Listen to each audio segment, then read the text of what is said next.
Nari ko'y chika. Na-stress ko. Onya, ako naman ang uyab sa imo. Oo nya. Istorya sa construction. Kay na isa ka lalaki, nanguyab siya na ako. Ako siyang gipangupan na kung unsa iyang trabaho. Ano siya, construction daw. Timay-timay ka kay construction na mo trabaho. O ikaw, sa trabaho si mo uyab. Kung ha? Construction lang? Wa ka naglantaw. Pili ka. Kung sa gipiliin mo, engineer, architect, seaman. Oo nya. Di mo ba alam ang mga construction ay yung tinitirahan mo ay construction gumagawa? Ayan, katulad yan. Oh. Construction gumawa niyan, ang ganda ng bahay. Tsaka ito. Ayan, construction din gumagawa niyan. Yung tinitirahan mo, construction din gumagawa niyan. O kaya wag mong lait-laitin yung mga construction. Ha? Kikay. Ayan. Baka sabihin mo, itong bahay na to, ayan. Kung hindi dahil sa mga construction, hindi makagawa ng ganitong kagandang bahay. Wa ka naghuna-huna. Kaning dagwaya ni, padulong rag construction.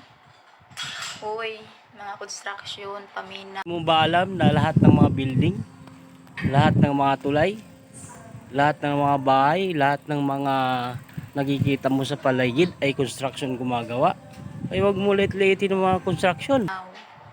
Kabalo mo, nga akong ginapili.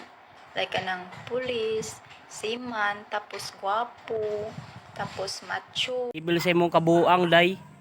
Ha? Ngit-ngit na sa imong mukha. Ha? Ay pagpangandoy ng ang imo kuan basin mauyab hinoon nimo construction boy hinoon. Ay paglibel-libel kun porket nasa OFW ka, maglibel-libel kay nga na nya light nimo ang mga construction. Ha? Kanang giapakan nimo, kanang nimo gitirahan diha. Katulong din lang naman yan. Ha? Unsa may imo trabaho karon? Katulong ka rin. Ha? Paras lang naman tayo, nangamuhan na. Katulong ka din naman diyan. Construction ka diyan. Kapal ng mukha mo. Puti, tangkad, natanan. Unsa man ang construction pud? Uy, nga ultimo ra.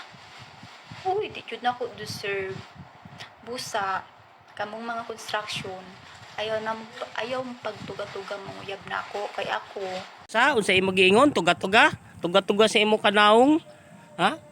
Di ra sad ko manguyab gud sa imo nga imo ana batasan. Pili ka unya daot-daoton ni mga construction. Ha? Lahat ng nakita mong bahay, subdivision, building, tulay at iba pang nakikita mo sa lahat ng mga lansangan ay construction gumagawa.